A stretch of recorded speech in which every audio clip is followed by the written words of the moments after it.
अस्सलाम वालेकुम दोस्तों, ड्रामा सीरियल दौलाब जी तव्हांखे मुकमिल कहानी इन नंढड़ी वीडियो में ॾींदासीं ऐं तव्हांखे इहो ॿुधाईंदासीं उन ड्रामे खे केॾी महिल हलायो वेंदो। वीडियो खे आख़िर ताईं ॾिसिजो ऐं चैनल खे सब्सक्राइब लाज़मी कजो। दोस्तों अचो त ही कहानी गौर ऐं मुकमिल सां ॿुधूं।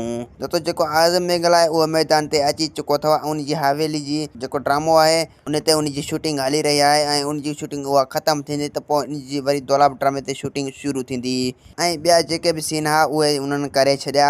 नंढा नंढा सीन उहे बि थी विया। जेको दोस्तों आज़म मेघल जी शूटिंग रहियल आहे ऐं ॿियो ओठे जो। ऐं दोस्तों ॿिया तव्हां स्क्रीन ते पिक्चरूं बि ॾिसी रहिया आहियो त दौलाब ड्रामे में केॾो मज़ो आहे। स्क्रीन ते हींअर त पिक्चरूं ॾिसी चुका आहियूं त इन्हनि में मज़ो थी चुको आहे।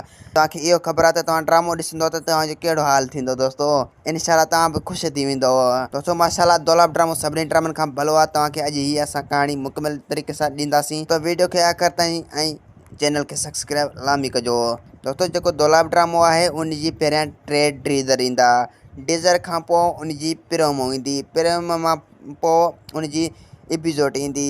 दोस्तों हाणे तव्हांखे जल्द खां जल्द इहे ॾिसण वटां मिलंदा ऐं हाणे तव्हांखे एतिरो इंतज़ारु न करायो वेंदो। हाणे तव्हांखे थोरो इंतज़ारु करिणो पवंदो। जल्द खां जल्द इहे ड्रामा तव्हांखे ॾिसण वटां मिलंदा। दोस्तों असांखे ॾींदा हाणे